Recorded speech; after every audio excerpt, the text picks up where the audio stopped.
monde où la production d'héroïne ne faiblit pas, l'Afghanistan, ce qui empoisonne les pays voisins. C'est en Iran que nous allons, un pays qui se trouve coincé justement entre ces champs de pavots afghans et le marché européen de la drogue.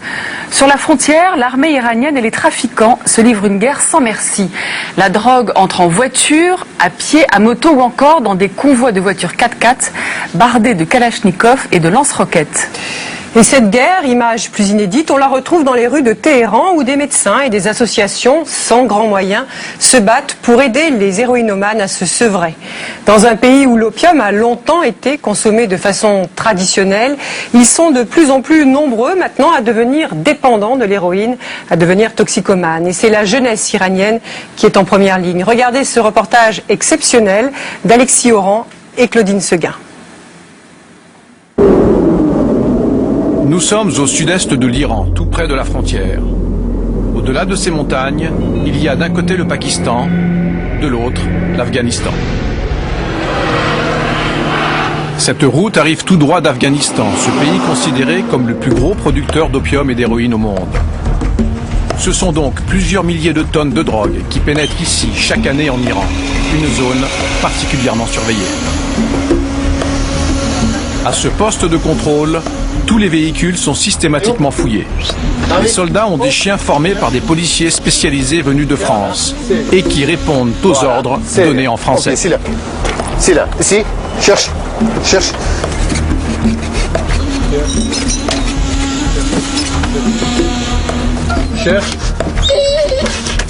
Tommy.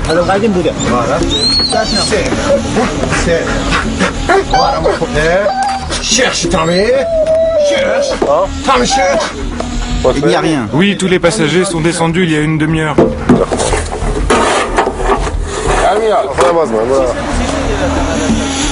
Il y a sûrement quelque chose. Le chien n'a pas arrêté de renifler le plafond.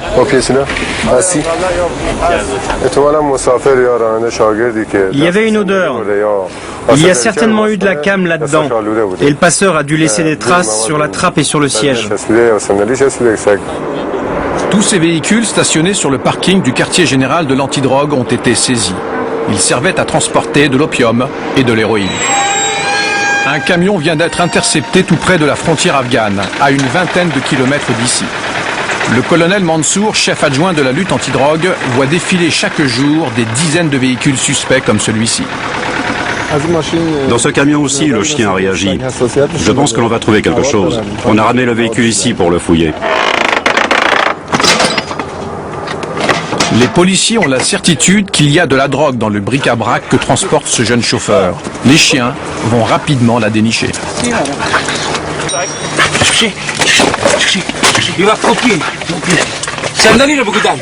Ouais, je crois que j'ai trouvé. De l'opium.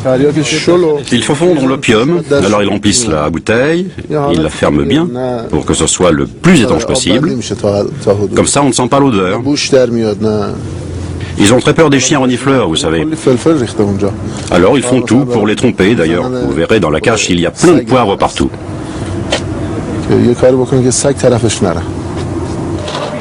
C'est la première fois que je fais ça. Alors tu nous déballes tout ou quoi?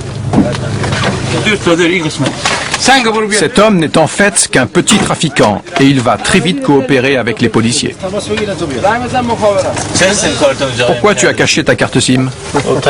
Parce que j'ai eu peur. Ça, c'est sa carte SIM et son téléphone mobile. Il les avait bien planqués tous les deux. Sa carte dans le volant et son portable sous le tableau de bord. La carte SIM, il la cache pour ne pas dévoiler leurs contacts, pour pas trahir leur réseau. Ils ne la sortent que lorsqu'ils en ont vraiment besoin.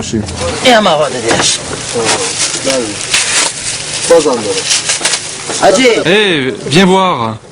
Viens voir là. Allez, vas-y, ouvre-le. Et le reste, il est où? C'est tout, il n'y a rien d'autre. Dieu m'est témoin, j'avais juste 1 kilo. Vous pouvez chercher autant que vous voulez, vous trouverez rien. Mais qui te l'a filé? J'en sais rien, j'avais juste un numéro de téléphone.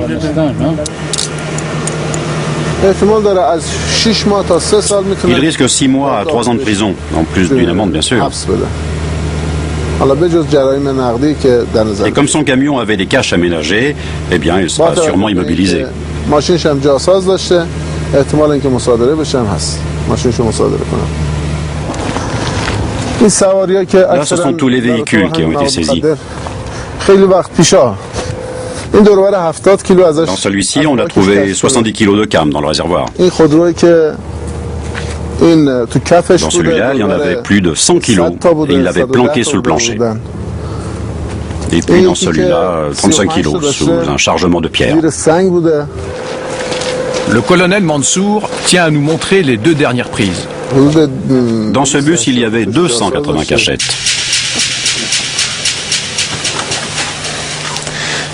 همشون هم هروئین بوده. Elles étaient toutes remplies de drogue. Pour que ce soit rentable, il faut qu'ils en passent vraiment beaucoup. De l'ordre de 300 à 400 kilos. Et pas n'importe quoi. Du crack et surtout de l'héroïne. Voilà la cage principale, entre la canalisation et le plafond. Et ils la remplissent à fond. Ils relient tous les paquets par un fil et ils n'ont plus qu'à le tirer pour les sortir les uns après les autres.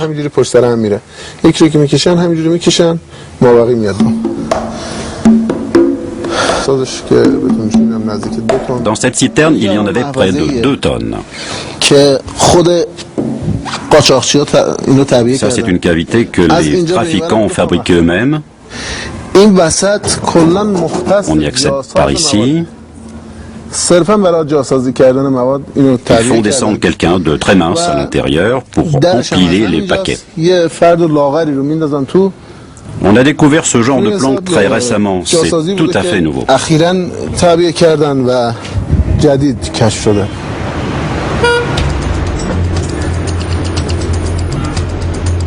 Nous sommes à Zaïdan, 300 000 habitants, la plus grosse ville de cette région frontalière, la ville de tous les trafics.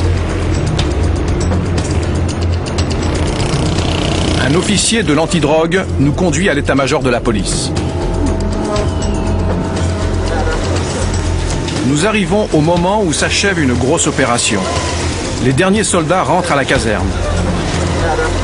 Les 3 trafiquants qui ont été arrêtés se trouvent dans cette voiture de police. La prise de la matinée est importante, une très grosse quantité de morphine que le général Husseini tient à exhiber devant notre caméra. Cette prise a été effectuée à la suite d'un affrontement et les 3 trafiquants ont été arrêtés près d'un poste de contrôle.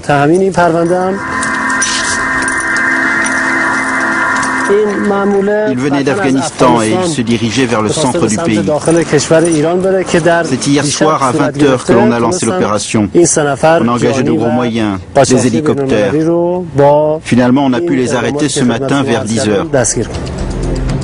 C'est de la morphine, un autre dérivé de l'opium qui a été saisi. Sur ces tables, 350 paquets d'1 kilo chacun sont exposés. De quoi produire, une fois raffiné, 100 kilos d'héroïne pure.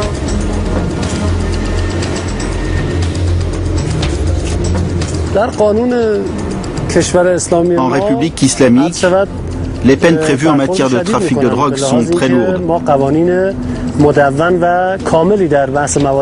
Pour une prise comme celle-là, la loi prévoit des sanctions maximales. Ça ne peut pas être moins que la prison à perpétuité. Nous avons l'autorisation de parler quelques minutes avec les prisonniers. Vous étiez au courant de la quantité que vous transportiez? Oui. Et vous saviez ce que c'était? On nous avait dit que c'était de la morphine. Et c'est la première fois que vous vous faites prendre? Oui, oui. Je n'avais jamais fait de trafic avant. Les 2 autres non plus. Tout ça, c'est à cause de ma mauvaise étoile. On avait rendez-vous dans le coin pour faire l'échange et pour toucher l'argent. Et vous savez combien on aurait gagné? À peine 5 millions de tonnes chacun. Vous deviez faire quoi? On devait passer la drogue à la frontière. Et là, quelqu'un devait nous rejoindre.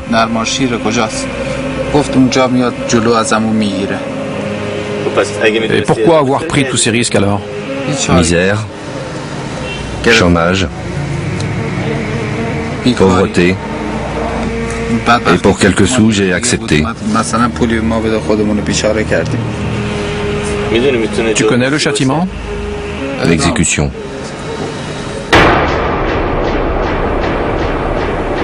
Les trafiquants condamnés à mort sont pendus et parfois exécutés en public, comme le montrent ces images diffusées il y a quelques mois à la télévision nationale. En 20 ans, près de 8000 trafiquants ont été exécutés. Des condamnations à mort, même pour de petites quantités, comme 5 kilos d'opium ou 30 grammes d'héroïne.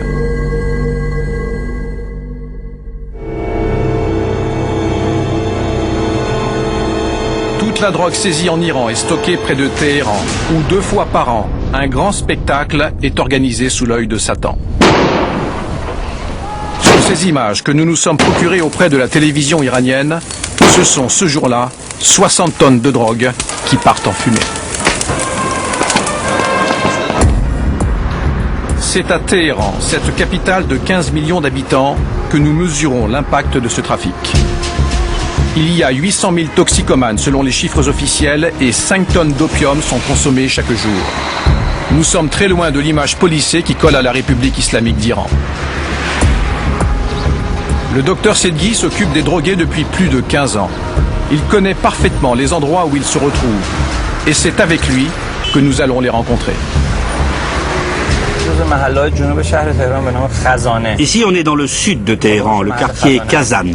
C'est un endroit où il y a beaucoup de toxicos depuis plus de 30 ans. Ce qui est nouveau, c'est le type de drogue et l'âge de ceux qui la consomment. Ils sont beaucoup plus jeunes maintenant. Mais des quartiers où il y a des drogués, il y en a partout dans Téhéran. Même dans les quartiers chics, dans toute la ville, ça deal sec. Tenez, celui-là, là-bas, il est sûrement shooté, ça se voit. Regardez comme il fixe un point au sol. Surprenant. Dans un pays aussi répressif que l'Iran, il est donc possible de consommer de la drogue en public sans être inquiété. Nous sommes dans un parc au sud de Téhéran, en compagnie du docteur. C'est vraiment le rendez-vous des drogués. Le gardien du parc en voit tellement tous les jours qu'il n'y prête plus vraiment attention. Le docteur Sedghi, lui, est accablé. Regardez-moi toutes ces seringues. C'est incroyable de pouvoir se piquer aussi facilement. Ça, c'est une décision politique. On les laisse faire. Et ils viennent se réunir ici. Oui, c'est une façon de passer le temps. En attendant, ils ne pensent pas à autre chose. Ce sont des jeunes, 18, 20 ans. Il nous suffit de quelques pas en compagnie du docteur pour faire nos premières rencontres. Et toi, qu'est-ce que tu prends? Du crack d'héroïne. T'en prends combien? 1 gramme par jour. Et quel âge tu as? Quel âge j'ai? J'ai presque 26 ans.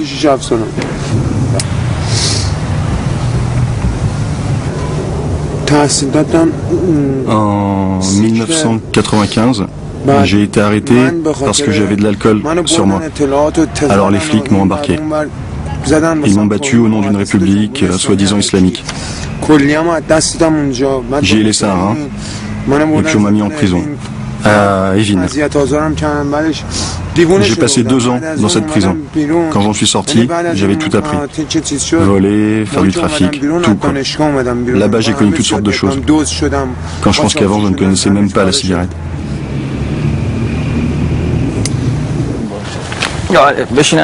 Alors, est-ce que ça va bien aujourd'hui, Ali? Ouais, ça va. Pas trop mal. Mais ce matin, j'en ai vu 2 en train de mourir. Il y avait un type très jeune, 20 ans à peine. Ici, la situation est de plus en plus terrible. On ne peut plus faire un pas sans croiser quelqu'un qui se pique. Moi, je fume. Tu fumes? Tu prends quoi? Ça fait 1 mois que je prends du crack. Cette saleté tirait de l'héroïne. Avant, c'était de l'opium. Je suis passé au crack. J'en ai pris 1 fois ou 2, et maintenant je suis accro. Mais ce n'est pas tout. Ali s'est brûlé le pied avec sa cigarette et la blessure s'est infectée. Ça fait combien de temps que tu t'es fait ça? Ça fait 7-10 jours. Tu peux pas rester comme ça et il faut faire quelque chose. Le docteur Sedghi lui propose de l'emmener se faire soigner.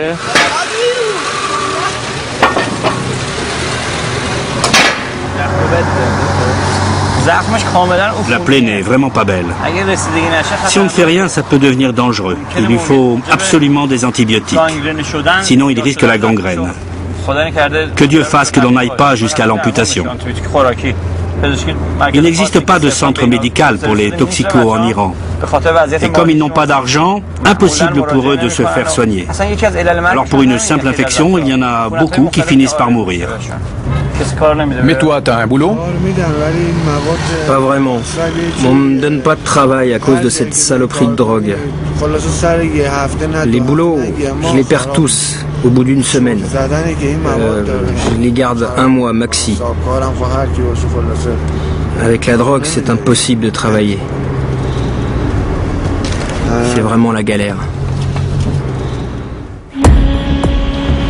La clinique du docteur Sedghi se trouve en plein centre de Téhéran.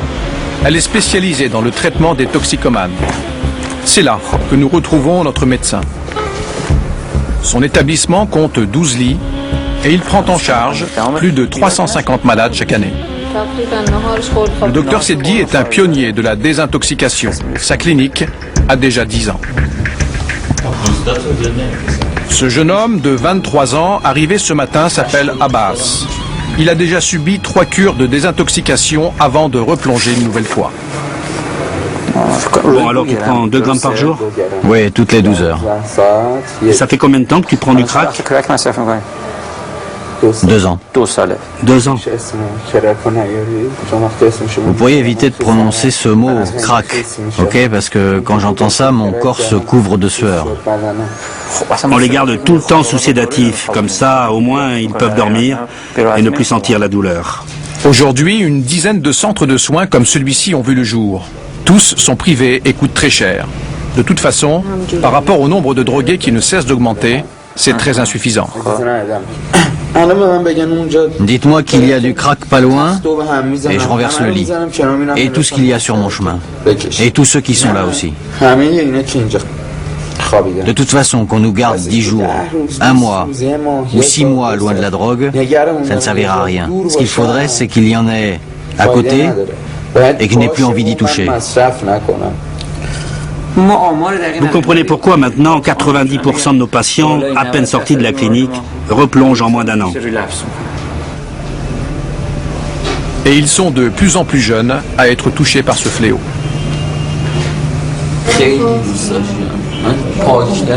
J'aurais tellement aimé que vous puissiez voir ma vie d'avant. Elle était si pure, sans drogue. Il a suffi d'une fois, une seule bouffée de cette saleté de crack dans mes poumons. Dans 5 ou 6 jours, Abbas sera sevré. Il n'y a que les piqûres antidouleurs pour le soulager.